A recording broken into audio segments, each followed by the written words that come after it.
Hello and welcome to the Dricus du Plessis show. A big shout out to our partners at Betway. Check out betway.co.za. They're the proud title sponsors of the Betway Premiership. Season's well underway. Who's going to take it? Will it be Mamelodi Sundowns for yet another time? Or will it be the Buccaneers up the Bucks? We'll have to wait and see what happens there. Now, it is... And Stevie's very excited. Stevie normally gets quite excited with some of the guests. Some of the guests say, oh, no, not really. But when I mentioned to him, Rikus was coming, and he's like, Rikus? Who's Rikus? I was like, Radioraps. Yeah. He's like, oh, Radioraps. So welcome, firstly. Thank for you, tracking, what is it, about a 5-hour drive from Holy Pretoria? Crap. Yeah, I don't know what happens. The panic hour, Friday afternoon, people forget the basics, and yeah, it's chaos, absolute chaos. Sorry, man. Rikus de Beer, thank you so much for coming in, man. But it's cool. We'll drink a straf doppie, as they say one day when Dricus... No, not when Dricus is around. No. Yeah. Perth was wild, right? It was amazing, I must say. I only walked normal like the Thursday after I've landed.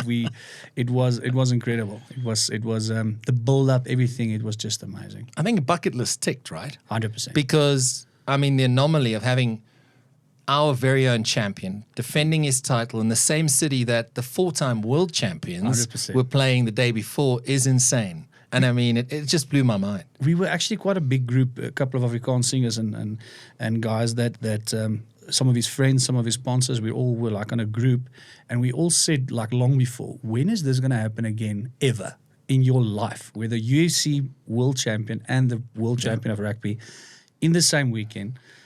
I mean, I feel almost bad for people who couldn't make it, but it's like you said, it's a tick that I will remember forever. I was fortunate to be on that balcony at the Crown Hotel when the Afrikaans singers were doing their thing.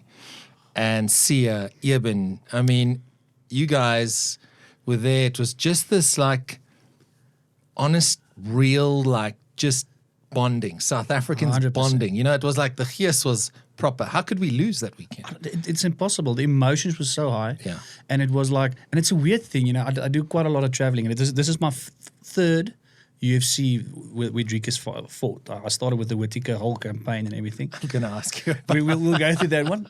But it's a weird thing, you know. You go to other countries and it's obviously a bit more modern, and there's obviously everything works. Yeah. And then you get a lot of South Africans who immigrated there, and they, you know, there's a big community over there, and some of the guys kind of are like poking you, like, when are you coming? They're like, the guy told me that I walked into Oak, he's like, so when are you going to come? I'm like, maybe if I lose a bet, you know, shit's pretty good. We've got a pretty good lifestyle here. It's pumping in Pretoria and the West Coast and all the places, so we're very happy. But still, yeah, I must say, I've never felt so proud in another country, and it was just all, you know, everybody just standing in that private little corner and you know, singing out of our lungs, and you got a bit teary-eyed almost. It was amazing. Incredible. I think what people, they often ask me, where did you sit for the UFC, and did you sit next to the octagon? I was like, no. No. I was backstage with the rest of the journalists, Yeah. and we were watching on screens. But as we were getting ready for the fight, I mean, we'd just seen the co-main event had happened. Next thing out of the corner of my eye, because we're literally backstage. Dricus and his guys are walking past, and he sort of winks at me. Monet's like stone-faced. Yeah. Neil, everyone is like, this is business. Etienne is like, holy, you know, Very he's all intense. excited, you know. Yes. And then on that side, you see there's Sia and Eben waiting to basically join him, and I'm like, Yeah. I had to pinch myself. It was, and then the national anthem plays, and I'm like, I'm the proudest South African in the world Ever. right now. Whatever happens out there against Adesanya, I don't care. Exactly. This is insane. It's such a big moment. Enough to retire. 100%. It's like, what's I'm done. I can go. I don't know what else. I've watched That's the it. Springboks beat How the do you Wallabies. how do you top this? I mean, It's it was so. And I actually spoke to Sia afterwards. We were standing at the hotel waiting for Dricus to return after all the press and whatever. And he's My bad. That was us. Yeah, no. Well, Sorry. You had to. There was I questions had a needed job to to be do. answered. You know. And we were standing there, and Sia looked at me and he was like, I'm so tired. It's such an adrenaline dump. There's so much emotion. And I must say the UFC is special. If anybody out there, if you ever have an opportunity to watch a UFC, I know it's coming to South Africa. Well, it's all the, you know, if, buts and maybes. Yeah. But if you can ever watch an event live but be part of everything, Yeah. the whole drama thing and the presses and the weigh-ins, and I mean we saw now in Perth there was quite a lot of drama and That's awesome. and chirps being thrown all over, but it's such an incredible experience. It's so raw. I love the UFC, you know, even the presses, everything. People, it's so honest. you Yeah. know. I think that's why it's growing so. Listen, it's so a beast, immensely. that thing. Yeah. Yes, It's a incredible. beast. Dana kind of knows what he's doing. Eh? Yeah, he's done all right. Yeah, he's 300 not odd the- events. Yeah, he's just the numbers, you know, not even the fight nights we're talking about it. It's crazy. And I've got to ask you, that was Whittaker your first one? yeah. And you walked him out. Yeah, it was the best experience. I actually came 2 weeks prior to the fight, and I did the whole pre-camp, the whole thing with him, the weight cut. I was actually his roommate for 2 weeks. How much weight did you lose? No, I picked up a couple. You know, Vegas is not your friend, eh? I actually had quite a lot of discipline in the beginning. Yeah. Up until Neil came. I know. Neil is like my spirit animal, and you know and especially like the night when Dricus had the cut, we said, okay, we're gonna go for a beer or two, and then. We have to go to be in bed like by 7 because he obviously has to have a good night's sleep. But they don't really sleep when they cut. No way. It's so it's so frustrating. And we had quite a rough one. And from there it was, it's Vegas. There's food everywhere. So you have a bit of a detox for 4 weeks or what after that. But you worry about it then. You obviously have, shout out to Neil du Plessis. You have a special bond there. Yeah, The family, you're part of the family. Absolutely. Technically, you're part of Team CRT. Yeah, I actually An honorary member, right? Yeah. I did the MC work and the ring announcement for Murabur. Oh, fantastic. Versus, That's brilliant. Cameron Simon's done well thing, there. Yeah, he's doing so well. A sold out event, and he's really performing. But since Dricus broke, I almost say the Whittaker fight was the breakthrough. Everybody was like, even my mates, when we spoke, and I was like, trust me, this guy's going to be the champion. They were like, bud, have you seen Adesanya? Yeah. This guy's like, he's like a TV game. You know? 100%. And you really think, I'm like, trust me, there's an undeniable belief in that camp that is almost shocking. Yeah. It's like, there's no doubt. I sometimes feel when I'm like, before the last fight, I'm sitting and Neil is sitting right cage side. And we had quite good seats, so I could see him and we were WhatsApping each other. I'm like, bud, I saw 2 WhatsApps coming in and it's Neil like, relax. I'm like, I can't, but No I ways. said to my wife, I'm not going to drink any more beer because I'm afraid I had to run to the loo the whole time. I'm just going to chill and just, please, can these fights, we just get over this? Yeah. But from Whittaker, the belief was there, and everybody was like, sit up. There's a guy here. This guy is not normal. He's coming for it. The amount of pride, proudly South African vibes, you name it. Dricus has nailed that Everything. down to a T, and long may it continue. Yeah. I think what's fascinating for me is just watching his journey, and it's exactly what you say there. People were like, what's this cage fighting nonsense? Yeah. Booker, that's it. Yeah. That was it. All of a sudden, like you say, Whittaker happened, and then there was, here and there, people started realizing, hang on a second. Yeah. When Strickland came along, all of a sudden, a week before, everyone knew who Dricus was. 100%. It was like, Yeah. what happened in the space of 3 months? But he's transcended the sport. Incredible. And we could talk about Dricus forever, but we're here to talk about you, sir. Bit more boring. Shout out to the UFC champ. And he's going to kick Strickland's ass. 100%. Let's just rewind a bit where your journey started in, I suppose, creating content, right? 100%. Making people laugh. Is it something that you grew up with, that you had a special talent for making people laugh? Or, the characters you've played, Chattabiki Bull is fantastic, by the way. Thanks, I think Putti, you guys are outstanding. He's amazing. Yeah. But did you have sort of a moment, that spark plug moment where you went, well, maybe I could, do this for a living? It actually comes out of a bit of a tragic story. I was a rugby guy.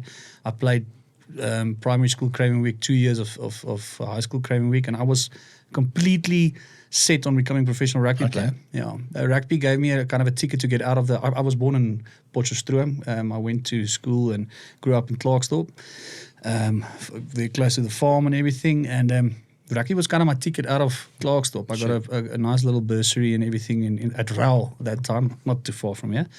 And I was in the race there, and I took my sport very seriously. I was quite dedicated and train, and I broke my back. No. Yeah, so that kind of breaks your momentum. Jeez. It was quite bad. I was actually like a week. I didn't have any feeling in my legs, and then all of a sudden I got these spikes and like this trembling, and I was so glad because I had feeling in my legs again. Pins and needles? Exactly like that. Wow. But like, I would never forget, it was like 4:30 in the morning. I was like, this is wrong, but I'm feeling something. And it was incredible. And then the journey started, and I had to make a comeback. Got involved with the roids, out of desperation because I had heart. That's why I joke about it a lot, and I still have the stretch marks, and I talk quite openly about it because it later on, I believe, led to my health problems. Okay. I had heart failure later on, but just I was in this bad space at Res and being in Rau. All my mates, I was in Res, and my first year was guys like John Dysel. Willem Albert was a year older. A year after me in my Res was Dwayne Vermeulen. He actually came in there. We played in my second year. I made my comeback. I played with Dwayne for the Res teams. In those days, the Uitlopliga, as they call it, was the Res rugby was trials for Rau and even Lions, young Lions in Vodacom. So it was big. Yeah. In my Res in Drom, Heinke van der Merwe was there, Faf du Plessis was there, Jano Vermaak was there. These guys, I think I've heard of them. Yeah, they kind of know the ball. So it was incredible. No, I mean, that's ridiculous. Yeah. There's some serious talent there. International stars. 100%. Yeah. I mean, big, big professional guys. And for me, they moved on. They got contracts, and I was left behind. And I was like, yes, I got in a bit of a depression. And the juice and the brandewijn doesn't mix well. Eh? Yeah. You got in a couple of stupid situations and did a couple of stupid stuff that I think of now, and I'm like, yeah, how the hell are you still alive? But the only time I had felt that I had a bit of a purpose and I had like a bit of a release was when I was around the fire talking cock to the Owens and making a couple of jokes and whatever. And at that time, you have to remember, this is before internet was. That was about 2007, 8. You didn't have iPhones. Yeah. Facebook was not a thing. WhatsApp wasn't even a thing. We had what's that? Mixit and what's that other shit? The BlackBerry, BB or whatever. BBM, yeah, crazy. And what happened was I had a heart failure, a proper heart failure. I was actually 3 times that I was in hospital in ICU with this heart failure thing because I got a genetic condition where I clot very easily. Okay. We didn't know it back then. And then obviously when you use steroids and you're on all the androgenic stuff, you see the English is going to mess with me. It makes your blood thicker. Oh, yeah. So it's the wrong recipe. If you're prone to clotting, you get thicker. I got clots in my lungs or whatever. My heart had to work harder and then it enlarged. So I got cardiomyopathy. So the first stint was about 4 weeks, and the longest stint I had in ICU was 9 weeks. Well, I literally lost like 42 Ks. 3 times I had doctors telling my family, you have to greet him, he's not going to make it. And at that stage, I lied there. I was a financial advisor at that stage, believe it or not, working for Old Mutual. And I did quite well. I just wasn't very active. If I saw someone, there was always a formula. They say you see 10 people, you see 5 of them again, and you write 2 policies. I was like saw 4, wrote 4 because I was quite lucky with the social and a lot of friends. But it killed me. That administration, everything killed me. I was not happy. And again, I was just waiting for we can go for a beer and when can we go for a braai and just talk and entertain. Yeah. And then what happened was after the sickness, I decided, I literally thought that in my mind, if I continue like I am now and on this journey, I'm going to die anyway. So why not live on your own terms and chase these dreams that you always think, other people can do it. Yeah. And I wanted to be my own boss. I want to do my own thing. I want to create banter and laughter. And I love the effect that people had. And I love seeing them happy. And and I changed my life there. I actually quit my job. My dad wasn't too happy with me. My mates said, you can hit the couch. And I said I want to do my own business. I actually did a bit of research, and I after the 12th investor I saw, I put up a recycling plant for tires. Actually, It's a crazy story. And then Elroad in Alberton, and I thought, okay, cool. I didn't have a lot of shares, but I brought the thing together. I got the investors together, learned a lot. And it was going quite well. It's still up and running and doing very well. And but I was standing there in Elroad, not the most majestic. I've been there a few times. Yeah. It's not too majestic. It's and strictly beautiful. business. Yeah, hardcore. I remember the first rat I saw there. I literally was like, is that a staffy or a cat? Or it was the biggest.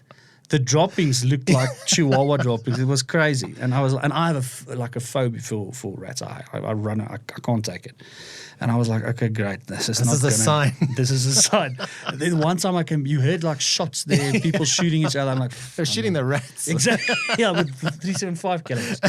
I was like, this is mess around in Albertson. No, You know they that, don't. eh? They don't. It's like, I think one of the cars driving there, if you hit the rat, it's right off. I mean, it's fucking like a deer.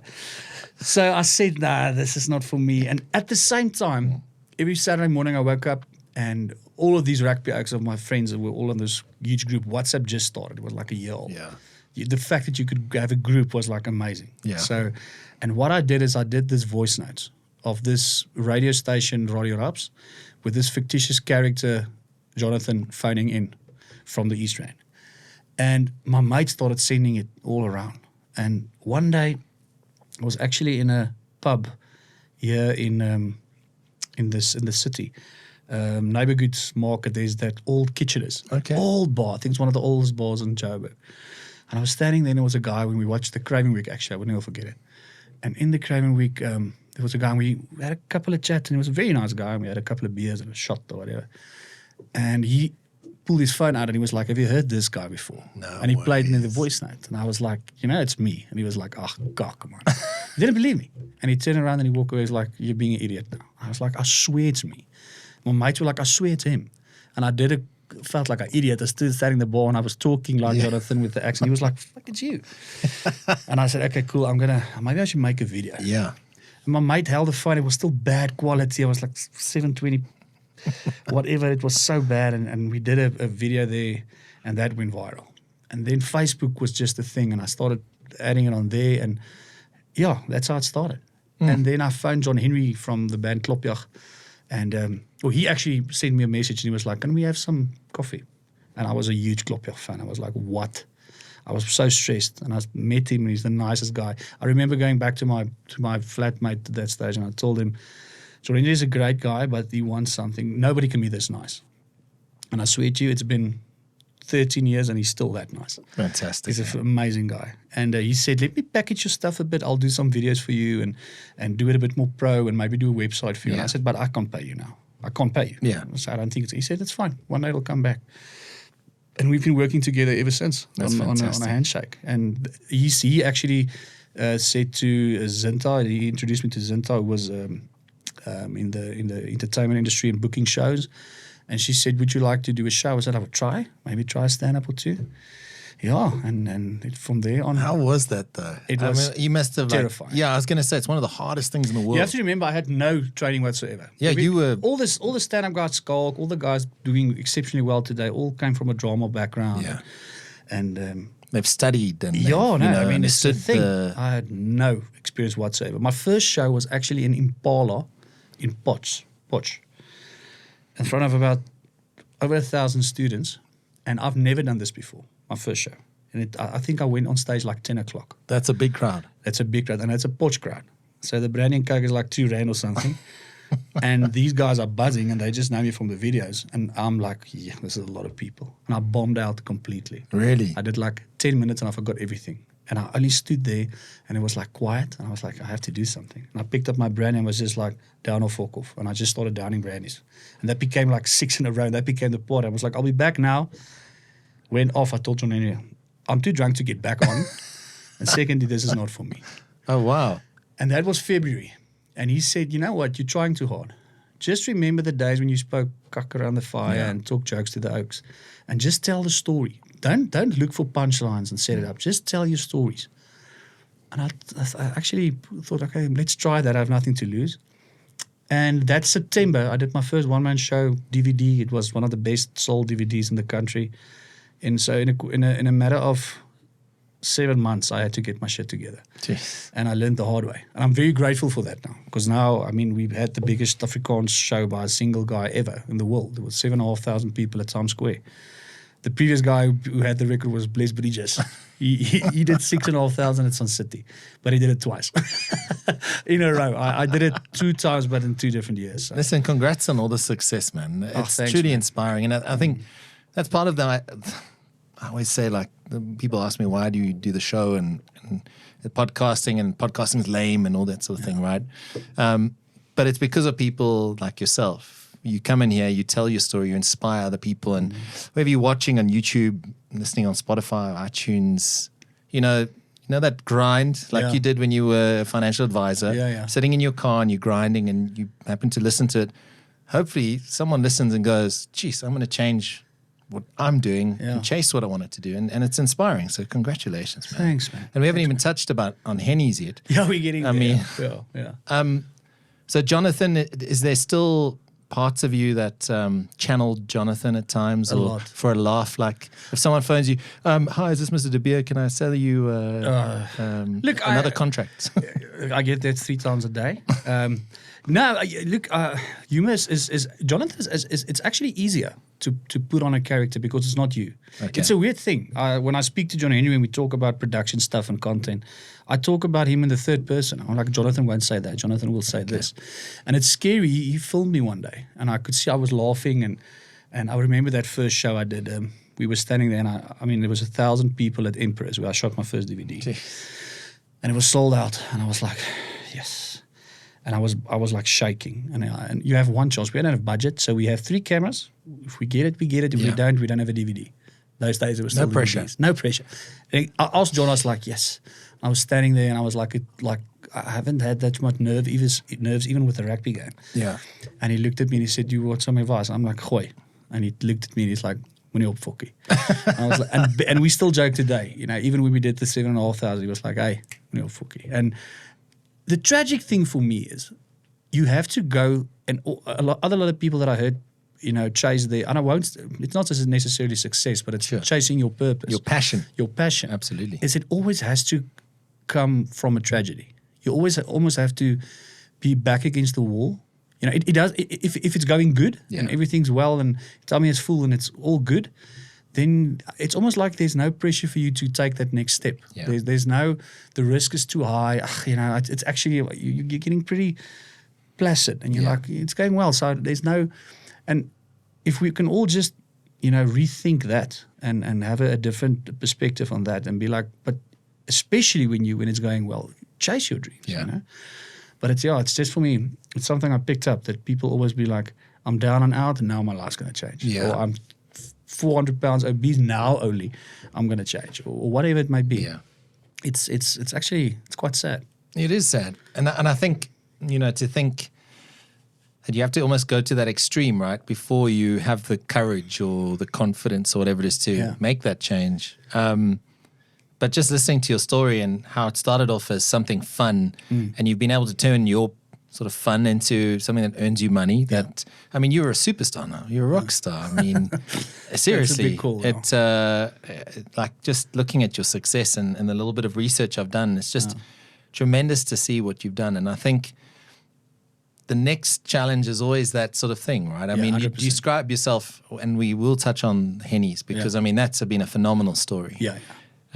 But are you sort of looking at the next bit to be funnier or reinvent a character, or is Jonathan someone who will come out and play now and then because he's such a character that's been established? And so many South Africans, because we like to laugh at ourselves 100%. as South Africans, right? And everyone goes, I know a Jonathan. 100%. Everyone's got a Jonathan, 100%. right? That's the thing. They just don't have the cool cap. They don't have the cool cap, you know. I actually have a story. The cap was actually when I started. It was me and my mate, the flatmate at that stage. We had a birthday party and we went for this Hawaiian theme, all the flowers and everything, and we had these poker caps. And one of the videos, in the beginning, I didn't have the green cap. I had just like a normal cap that I twisted. And there was one of the fishing video that we did, and I forgot my cap. And in my bucky was still one of those party caps. Okay. And we had a couple of beers. I was a bit tipsy, and I put it on backwards. And the next time I wore a normal hat, people were like, "Where's your hat?" Oh, wow. So then I had to look for these hats again. And I had a couple of instances where I'm like, okay, now I import them like at 2,000 at a time or whatever. But at the stage, I couldn't get any more. And I went to like all these Asian China shops and these malls down here, actually in Crown Mines, there, thereabouts. Yeah. I went there and searched for them. I was like, please, this cap on my phone, and can I have this? And they're like, yeah, I have. There's orange, there's pink. I said, no, but I need a green one. Yeah. And the lady's like, for some reason, the greens sell out. I don't know why, but we have to order again or whatever. So that's how it happened. But the thing is, all through my comedy career, every show, again, like I said to you, is like, my first show I did, I think I wrote my whole, you write your whole life on that first show. And you talk about your experiences. And now the second show comes. And I think that's the biggest, a bit of imposter syndrome, settles in. And you're like, how am I going to top this? Yeah. And the key is to not think about, to just write because of your experiences. If you have nothing to say, then don't do a show. Yeah. If you start forcing it people can see. Yeah. You're bullshitting the audience, and they don't believe you. And if they don't believe you, it's not funny. That's why two people can tell the same story, and the one story is funny and another one isn't.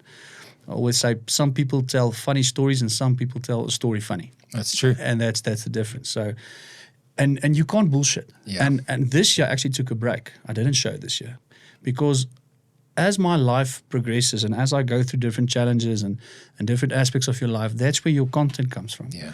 And you observe and you look and you think and you. My whole life I questioned things. I could never just settle for, especially growing up in the Northwest and on the Plaas and stuff. People are like, Mark is like Mark, of Mark is like saying, he's like Mark. You shut up and I was always very. I couldn't. I was always asking questions. Why? Yeah. But why? If why? And so I always observe stuff, and that helps me with comedy because it's actually, I'm not a political comedian. I'm not like a Jimmy Carter dish one-liners. Yeah. I'm situational. So I ask questions, and I describe normal living stuff. Yeah. Neighbors, wife, dogs, stuff that we love as South Africans. And this year I actually took a break because when I wanted to do the show and start booking, I was like thinking, well, I have nothing actually to say. So I had to go through a bit of an experience and battle through that. And then now the last, I would say 6 months, when I started writing, it just started flowing. And that fire's burning in the belly again. Yeah, and it was just a couple of things that I have a little spot there in the West Coast where I go sometimes and I'm alone. There's nothing. There's nobody, and I love it. And you sit and look at the ocean there on my balcony, and I was just thinking. But sometimes it's a bad thing. You overthink, and you find yourself in a bit of a hole. But you have to go through that and realize that. Why am I overthinking? Yeah, and that's another question. Yeah, absolutely. But I went through that now, and now I'm ready. I have another story to tell. So. It's a generic thing, and I'm actually quite excited. Next year, then? Next year, okay. Definitely. So the rest of 2024, just we're too busy. Working on material, running that and restaurants. business and a couple of adventures and stuff. It's extremely busy now. I must be honest, when people said, have you been to Hennie's? I was like, what are you talking about? And they said, no, you've got to try Hennie's. I mean, just because I hadn't come across it. Yeah. Then when you suddenly realize what it is, you see how many Hennies there are. And congratulations. I mean, that's a phenomenal story in itself. Yeah. Is that something you dreamed of doing? Or how did this come about? Because sport, beer, good food, lekker kuier. Lekker vibe. Absolutely. Just a vibe. It's actually, if I had a discussion with somebody else, I think about a month or so ago, and the guy asked me, so what line of business are you in? And I replied, I said, I'm in the escapism business. And actually, when I said it, I realized that that's what you do. Spot on. Whether it's on stage, whether it's on your phone, whether it's on a screen, or whether it's in a restaurant or a bar or whatever. I want to give someone an experience of forgetting the crap and the things that make you lie awake at night. Yeah. And just be in the moment. Just live in the now. And that's what when I started Hennie's, I knew from the first shop that I opened, I'm not going to make money with the shop, but I want to establish the brand. So just, cover the costs, just go through, cover the rent and everything. There's a bigger picture. And trust me, if you're not at the shop, anybody out there who wants to try and do a restaurant thing, think 4 times. There's so many it's one of the hardest things to do, right? It's a nightmare. If you don't know. No, it's... And I have to be honest, if it wasn't for my team that I have, and I would never have this success ever. Because I have my special area, but it's an ego thing. Once you start a new business, you want to be hands-on with everything. You want to, and you can't. No ways. You're never gonna. You need to dream, and you need to create and set that next couple of projects in motion, and then you need a team that can pull in and the operational side and make sure the systems are ready and everything. And my team is exceptional, so it just works. And then number 2, number 3, number 4. Yeah, the funny thing is what actually happened is and people they always think I talk cock when I say this, but we started the franchise in the middle of COVID. We started franchising because I always had people knowing that I'm going to franchise, but again, there's no pressure. There's no, it's going well. I'm busy with shows. I'm doing world record shows. Let's give it a year or so. And next year, let's finish this year, and then we'll start working on this. And there was a lot of people that wanted franchises once the word got around. Yeah. And then COVID hit. And now all of a sudden, there's you have to pay rent. There's nothing, you're closed. Staff. No one's buying beer. No one's buying beer. Thanks to our minister. We paid, thanks guys. We paid everyone what we can, and then we were sitting there and looking what happened. And I mean, for me, all the businesses I have, all the stuff that I touch on, I'm sitting at home. Yeah. And now I'm looking at we started smoking again, and all the wine bottles and stuff all under the beds, we poked out and drank all of that. and we were sitting there, and I got a phone call from the guys that wanted the first franchise in also in Pretoria, but just Montana on the north. And I thought a bit, and I spoke to my wife, and I'm like, I have a plan here. Let's sell the original as the first franchise, and we cover our debt. And then we take some of that money and take a leap of faith and open, because a second one in Krugersdorp, because I had a great spot there. One of my sponsors from Action 4 was just across them was a pub, an Irish pub there. And I saw it wasn't in the market. And I knew landlords are going to be, please come. Absolutely. And we could, negotiate a bit of favorable terms. And once that started, the news was out, so number 2 is opening. And then I just got flooded. People sending me emails. So we opened that one, and before the lockdown finished, I opened Middelburg as well. Jeez. So we had those 2, and we had a bit of a relief, and then it snowballed. Because when it opened, everybody went. Yeah. It wasn't you didn't need to market. Yeah, exactly. So everybody knew about it, and now it's 1 year, and there was there was queues like for 100 meters in every shop. And it was actually such a nice model in COVID, because by 8 o'clock, 10 o'clock, everybody had to be out. So they did quick dopping and ate and another couple of dops, and as they walk out, a couple of sips and okay, bye, and then they ran. It was a brilliant model. But again, it shows you the same thing we spoke about in the beginning. You have to be with your back against the wall and forced to make the jump. And if that bit of perspective can switch around in people's mind, they're like, while I am able, jump now. Let me ask you, I mean, we touched on Perth is cool. Yeah. Perth Fontaine, I don't think you had a few names for it. Perth Elizabeth. Perth Elizabeth. Yeah.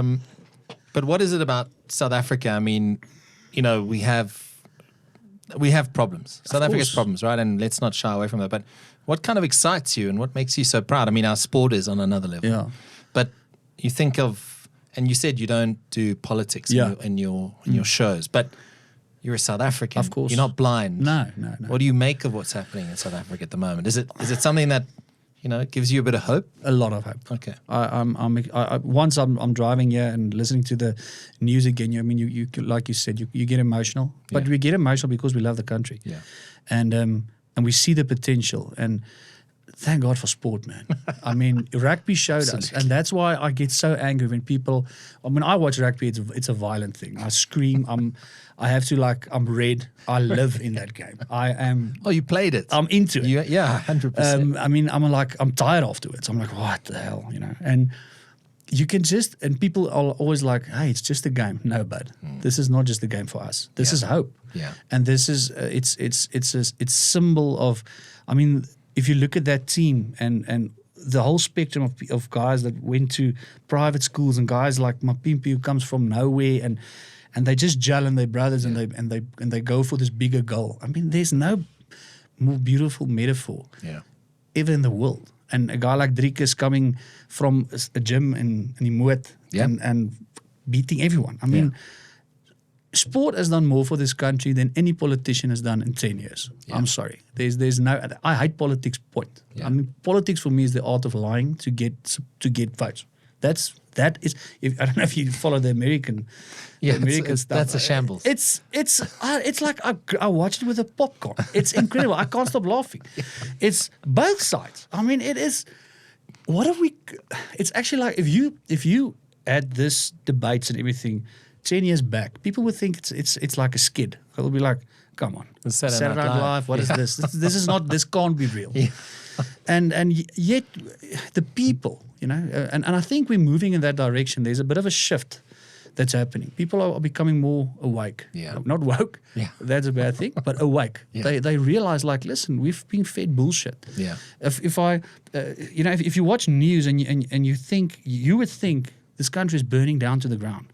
And then you walk on the street and everybody's laughing, we're having a good time. And Lights are on. Lights are on. Yeah. And literally the guys from overseas, when I went to Canada, wherever, the South Africans there or people that, that's been there for about 10 years or whatever, they say like, but it looks like it's going very bad now.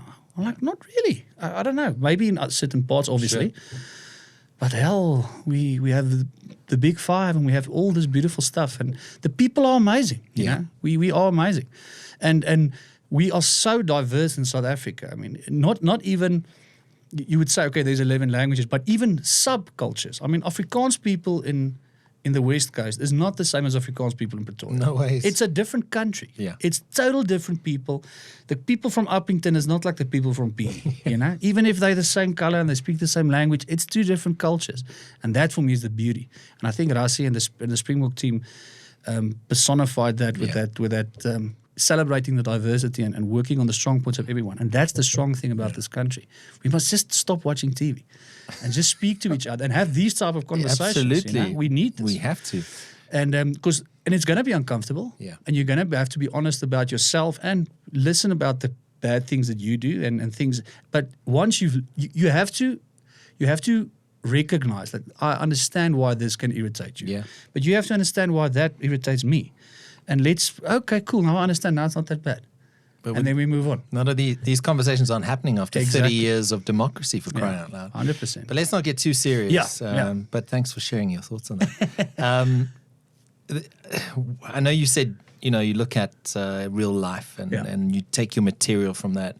Is there like certain things that I go to without giving away your secrets? I know you go to the Vescus and you do your thinking and writing there, but like at a petrol station type thing, is it that sort of stuff that inspires you and you pick up stuff and you go like, that could work? I do that quite a lot. I love observing. Okay. Like when I write, I before I go to the West Coast to formulate everything, I have my That's notes the sanctuary, right? Yeah, but then I have all the notes written down. Okay. Then you tell the story. But then the art goes into, how can I take this beat? And every show I do has a name and it has a theme. And it links. And there's a whole... Afterwards, in the beginning, you would think it's more face value. You would think this show is going to be about this, but it's actually not. I always try and work in something deep at the end, kind of a life lesson through the humor. But what I do is I observe. I love sitting at a coffee shop and just observing people. Sometimes it looks a bit like a stalker situation. Especially with a hat that's green. But I won't do that. Yeah. A lot of people actually stop me when I was in Pretoria and I just started. Sorry, I'm switching now. And people stop me and they're like, are you the... Where's Jonathan? I'm like, yeah. And they're like, why do you sound so weird? Where's your hat? I'm like, no, I don't know. It's not here. I don't know. But aren't you from the East Rand? I'm like, no. Well, I've been there, but they don't realize the character. And but what were we talking about? The material where you... Yeah. So I love watching people. You can see a couple, and all the baby is a bit difficult. You can see the frustration and you just take where's the bag? And then I make a bit of a note, just to see that frustration. Yeah. And it's so nice to repeat that thing and color it in a bit. Yeah. But describing the frustration and you can see people. And I love that. You can see in the row, in the front row, you can see there's a doctor. You can see that guy is probably a mechanic or something, And you can see there's an advocate. But when I hit that note, all three of them look at their wives and like pump them in the side like that's you. And it's so beautiful to see, there's universal problems. No matter how strong you are economically or what status you have in the community, we still have our shit. Absolutely. And the only way to get over is to laugh at it. And then you realize it's not really that serious, man. Just chill. And I think if you think of South Africa, we have the most diverse country in the world. 100%. I mean, it's a melting pot. And some of the stuff you can't make up, right? I mean, if you It's hear it in amazing. the news, you're like, Exactly. we have a minister for electricity. It's so awesome.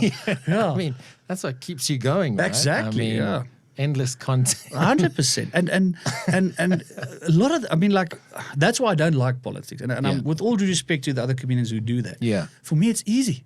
Yeah. It's so easy. You get every night, you just watch the news and your whole base is there. You just need to tweak it a bit and you have a show. Yeah. So I don't want to do that. And I think people are so, what is my goal going to be? When I sit and talk to you, I want you to leave and be like, I feel better now. Yeah. You know, I had a lack of laugh. Absolutely. This is good. I don't want you to be pissed off and reminded about all the shit going on. I want you to So forget technically you're a doctor. I mean, because it's therapeutic, right? about it. It is actually. Watching yeah. your show. Well, the people say so. You know, I just go through it and go back and like, did I forget something? How was it? How long was it? Oh crap. Okay, whatever. It's done. If you continue on this trajectory, you could be an honorary doctor. You never know. University of Joburg might... Look, I would love to walk to my dad and be like, what now? What now? What's this? I'm going to ask you, we'll get onto your dogs. I've seen sure. on Insta and how much you love your dogs. I mean, Hennie's for crying out loud. It's amazing. Content, though, and the space you find yourself in, because there's a lot of noise. There's a lot of people pulling content, putting some good stuff out there, some great podcasts, vlogcasts, whatever. The stuff you do with Potty is hilarious. Yeah. But what makes good content in your opinion? Because as a content creator, actor, comedian, you name it, entrepreneur, what makes good content? Because it does come down to storytelling. 100%. To probably the fundamental part of it. I think it's all comes down to relatability. Yeah. You have to know your market and you have to tell the story to them. You can't force info in somebody's throat that doesn't want it. And you have to be authentic and you have to be loyal to your market. You can't please everyone. Yeah. If you want to be in the market as any content creator and you say, I have to be less this because I might piss off this group, or no, you do what you do.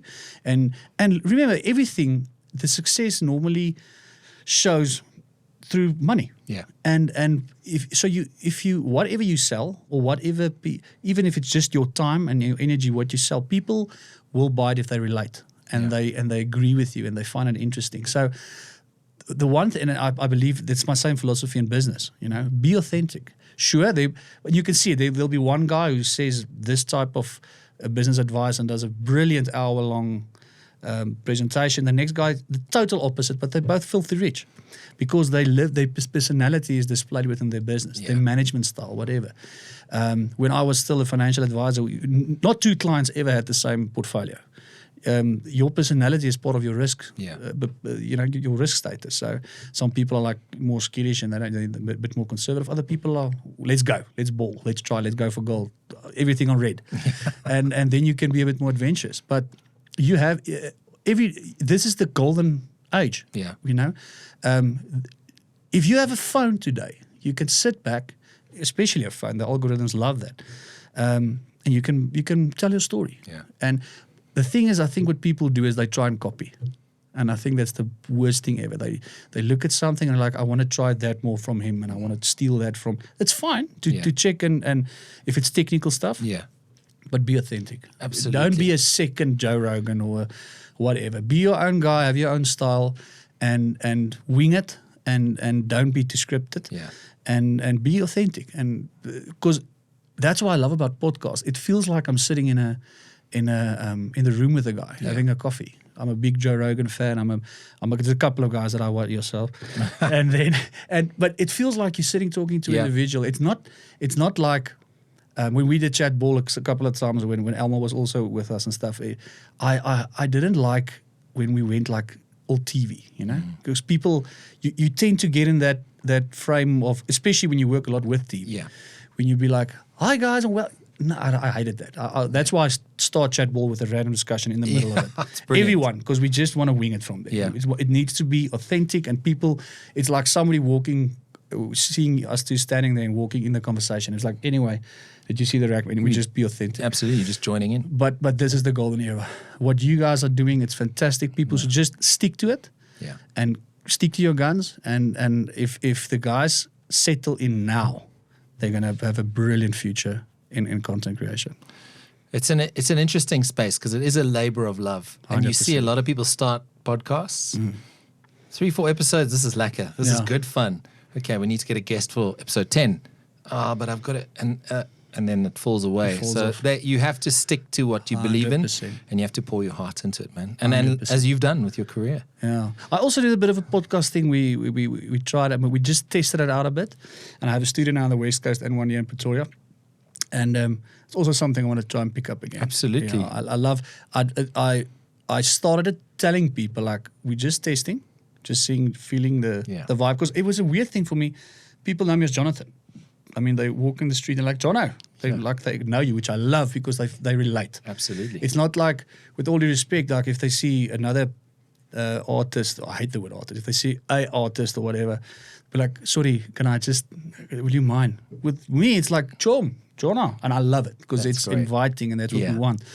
And I said to them, like, I want to try this, and I want to try this Rikus. Because I can't have this type of discussions as Jonathan. Jonathan will just say, like, what did Nick not pay? Yeah. You know, he doesn't. He probably would have left by now. He's like, so no beer, I'm gone. Exactly. So I was very skittish. I just wanted to test, but it was actually great because people see now the guy behind the characters. And actually, it complements both avenues. It complements you as a person. So like, you actually can have a proper conversation. Plus, that's actually art that you're doing. You're faking. It's not real you. That's it. So I'm looking into that as well. See if we can do that. Establishing your other brand. 100%. I mean, the real you, I suppose. The real me, yeah. Look, looking at what you've done and what you've achieved over the years, and the sort of, I can't wait to see what's next for Jonathan and for you. How do you keep that motivation going?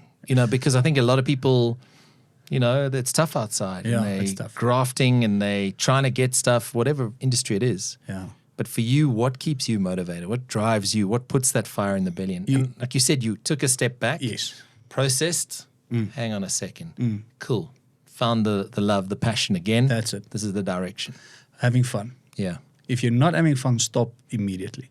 It's just going to frustrate you, and it's gonna be a pressure cooker, and it's gonna build and build and build until it collapses. And then once you do, especially content creation, because once it becomes work, and you're like, fuck, I have to go now, and what am I going to talk about? Take a break or whatever. You have to. It's the old cliche. If you like what you're doing, you'll never work a day in your life. Absolutely. So it's not always that simple. No, but have fun. You know, if I think I'm at a great spot in my life, and I'm very lucky to be in that spot where I have a bit of financial backing where I don't need to show. I can show when I want. Yeah. I have. I'm literally every day. There's 3 show requests that I say I'm not doing shows this year. Wow. Like, we're just checking because you saw on the website, but we're just checking. I'm like, I'm sorry, I can't. I'm just too busy. Yeah. And I'm very lucky in that because a lot of people don't have that that privilege. But you've also earned that, my man. You've earned that right. Yeah, but still, it's tough outside. No, it is. South Africa, everybody has this misconception if you're on TV or you must be filthy rich and you're living in a mansion and with maids and everything and people carrying shit and a butler. And it's not true, but some people are on TV and they wait at night. I can tell you the same about radio. Exactly. People hear and even they're like, wow. Yeah, he's balling. He's probably have an island or whatever. It's not I have 3. No, not really. But you're right. Yeah. I think there's also that burnout factor. 100%. And I think what you've touched on, and not to get too deep into this, but there's a lot of pressure that comes with creating content. A lot. And it drives me crazy when I sometimes see a person as a content creator. I can't. Like, what does that actually mean? Or influencer. Well, that's a story for another day. I love it, yeah. Tell me about your dogs. I mean, I saw on Instagram, they're beautiful, by the way. Yeah, I must say. Personalities are clearly on another level there. On another level. That's the beautiful thing when I designed, or when I thought, Hennie came up as a Imagine in a conversation at a pub. I was a big, look, it's no secret. I love a sports pub or any beer or bar. When we research new, and that's a nice thing now, we're going to watch the Springboks at Twickenham again now in November. But wherever I travel, I always make a point of Googling and check what's the main sports bar. What do they do? And it's all about, there's so many things that come into play. There's so many movable components that all needs to be in tune. It's not just the menu. It's not just this. It's not just a brand, or it's the mixture of everything. Yeah. It's almost like a team thing, and it's this mixture of magic. And like I said, for me, I want people to escape. And I didn't want to have a restaurant that's just another restaurant with a different menu, different color scheme, different CI. I didn't want that. And if you know Hennie, from look, he was the first 4 years of his life was absolute nightmare. I've never seen. I remember I went to a pet shop and I asked the guy, "Do you have something indestructible bed-wise?" And he was like, "Sir, this thing. It had like digits, like the F4 900 XK. It was like more expensive and standing there in the corner with like a light on it. He's like, this thing is indestructible." And that afternoon I came back and I was like, well, this thing that's all fucking chewed up now. Yeah. He was impossible. He ate everything, and however angry you got at him, he just looks at you with that, and it looks literally like he's grinning. I was going to say. And then he'll start spinning, and and I thought to myself, this dog has the best life. He doesn't worry about food. Yeah. He doesn't worry about bills. He doesn't worry about, do I have he just enjoys life every single second. And that for me, Hennie's was the personification of that. That's why he had the symbol. Oh, that's brilliant. In the meantime, I have a couple of other ones, the American Bullies, it's in the crawl now as well, with Abraham and Krista. And there's actually another one that's on the way, but it's a bit of a surprise. Animals are just amazing. Yeah, They are so innocent, but yet so honest. It's not what you see is what you get. Yeah. Where humans are the total opposite. And I think that's why I love animals so much, especially dogs. It's just incredible how they evolved with man, and literally they are like my children. They are incredible. That's amazing. Mm-hmm. I suppose I suppose the temptation is to keep adding, right? Yeah, well, grow that family. That's who we are now. That's the problem. So how many in total are you? Look, Frick is a bit of a difficult dog. Frick is there. He lives at the studio. Frick, the thing with bull terriers, every now and then, and I phoned the breeder, I did everything, and he says, look, every now and then there's one guy who doesn't want to be around other dogs. Okay. So he was a bit, he grabbed Hennie a couple of times, and I was just like, okay, but you're going to stay at the studio. Yeah. You can play. And alone he's fantastic. So, and now I got Krista and Abraham with Hennie, and Inga passed away about 2 months ago. Oh, I'm sorry to hear Yeah, well, it was not good, but it's life. And then so I got another one on the way now. I can't help it. It was just like, I have to replace one, No, well, I honestly believe they make a home. Absolutely. No, absolutely. You can angry at them, but without them, it's like... No, then there's the grin and the lick, No, and it's fine. it's done. Game over. Done. Come sit here. Rikus de Beer, thanks for coming in. Thank you, man. Appreciate it. I could talk to you for hours, and thanks for sharing your story, and hopefully someone out there is inspired to, if their back's against the wall, if they feel that they have no other opportunity to really kick on, that they can be brave enough to chase their dreams, man. That's and keep inspiring. Thank you very much. Thanks, man. Keep up the great work, and I'll see you for a beer at Hennie sometime. 100%. Thank you very much for watching the Dricus du Plessis show. Thanks again to our partners at Betway, Monster Energy, and of course, New Era Caps. Remember to like and subscribe. We're on YouTube, Spotify, and iTunes. We'll catch you again next time.